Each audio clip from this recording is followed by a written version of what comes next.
So when you're looking this stuff up, hi you guys, good morning.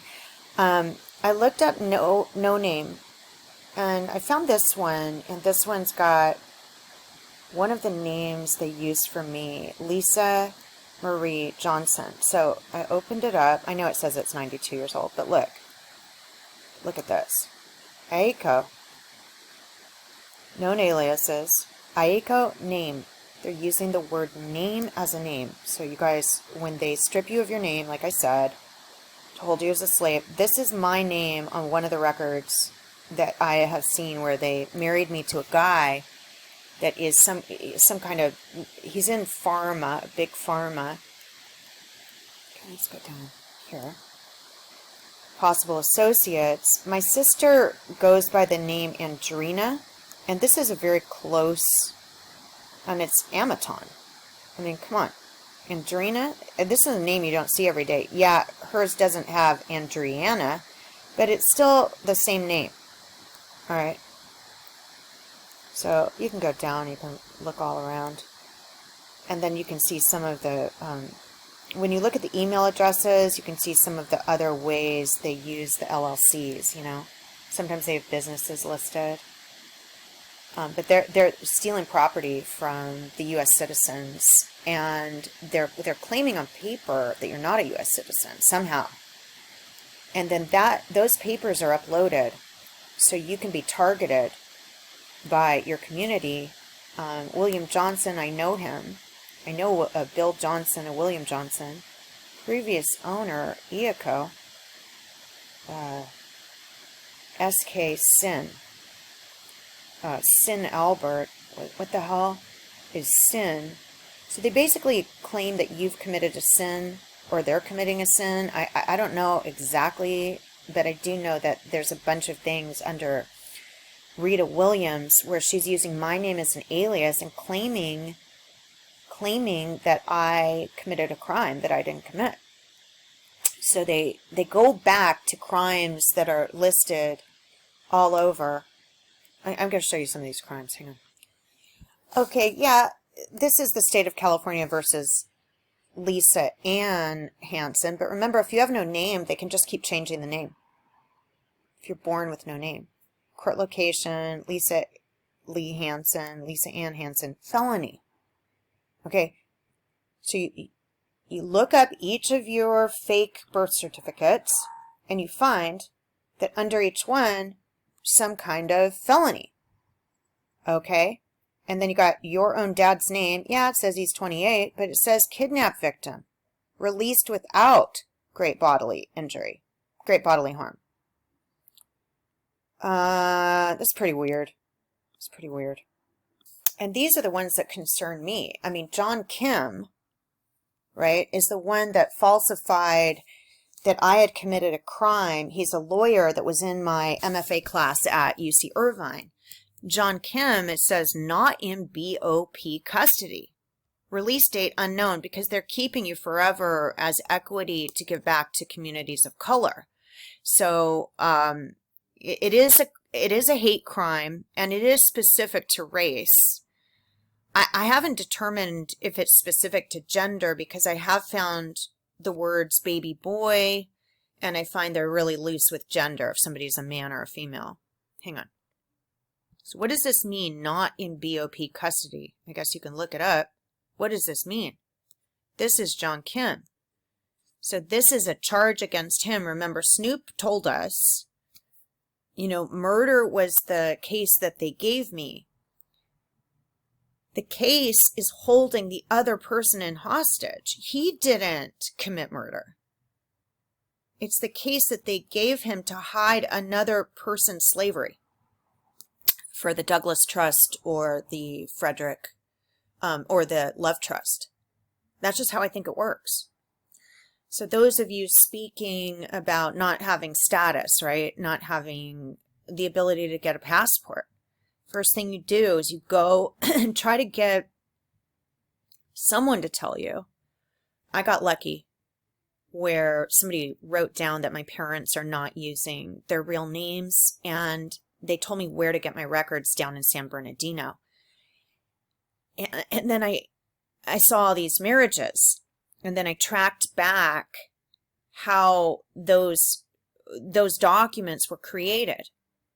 And there's a whole thing on the internet about how they're using birth records and fraudulent birth records, and that they're not really considered a real way to identify yourself. But if you track back, remember I showed you I was married to that guy. I mean, I'm obviously not married to these people, but he's a military personnel. So they keep bringing charges against you so they can justify stealing your organs. I mean, it's crazy and it's criminal. And here's another one, you know, the David Michelle stuff where there's burglaries and all kinds of things, you know, felony, again, another felony. And you can look it up, fence code, if you want to.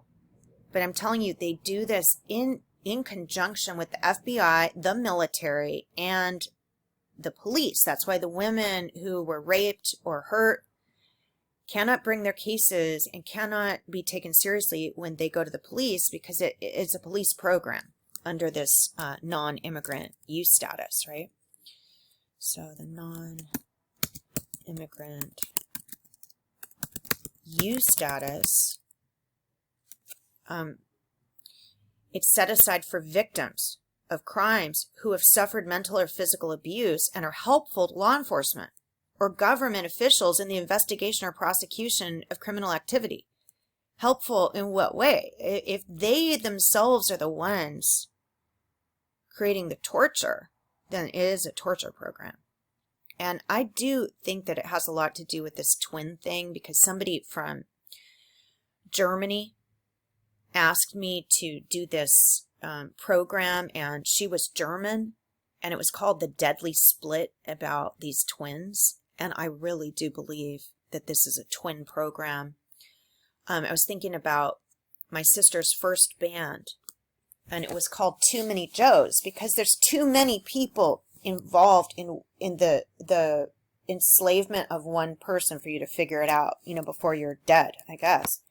And there was this picture. It was twins, photos, famous photographer, boy and girl. I think it's girl. I think it's two girls. It's a famous photographer, girl and girl. Famous. Let me see if I can find it. Sorry, I didn't think this one out that well. There it is. Okay, so my sister, okay, so we see this, right? My sister had one of these people, let me show you, this one, on a shirt that she did, but when you press it, it goes away. Oh, man. Can't find it.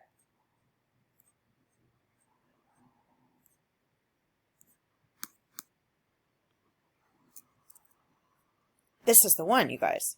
This is the one I'm trying to show you, and it's not letting me press it. This is the one we need to look at. This is the one, because this was on my sister's shirt.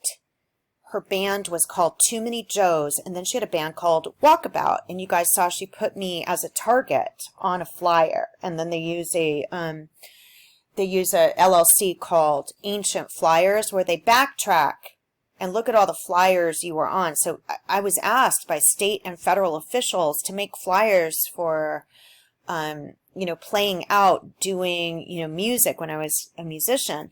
And it's just, I mean, this was on one of the shirts. Let me see, black and white. Diane Arbus. Okay, there you go. So they're also calling the horses iconic. So every word that you see, don't just do a deep reading on it. What is this? Who are they? Where did they come from? Identical twins, 1967.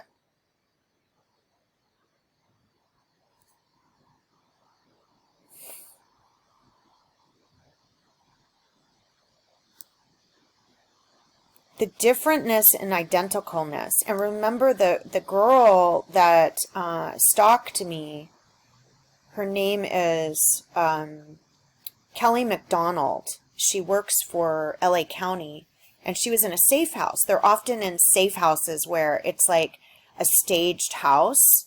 And meanwhile, she's living like maybe 4 houses away from Andrew Frankel in a mansion worth $6 million. But they pretend to be poor or whatever because they want to get your charity. She had twins.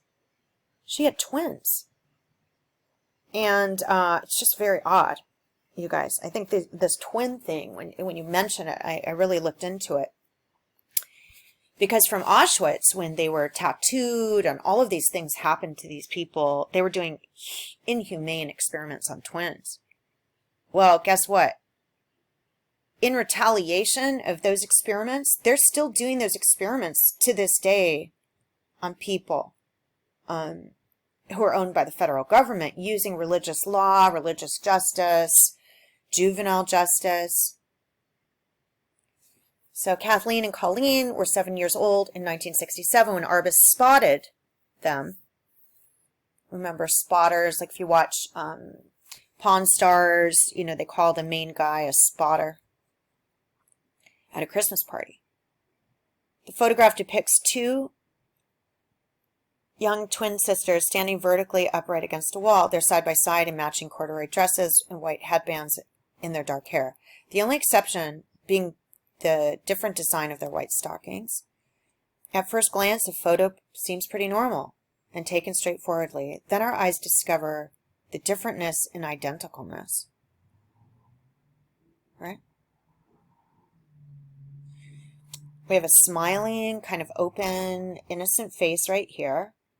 And we've got something that looks a little bit different. Like this person's got, it reminds me of that, I don't know if it's a limerick, but it's about the little girl with the curl on her forehead. Sometimes she was very good, but when she was bad, she was horrid. So you got an innocent, smiling one, and you got something that looks a little sinister. I mean, you can get a sinister look of a child, right?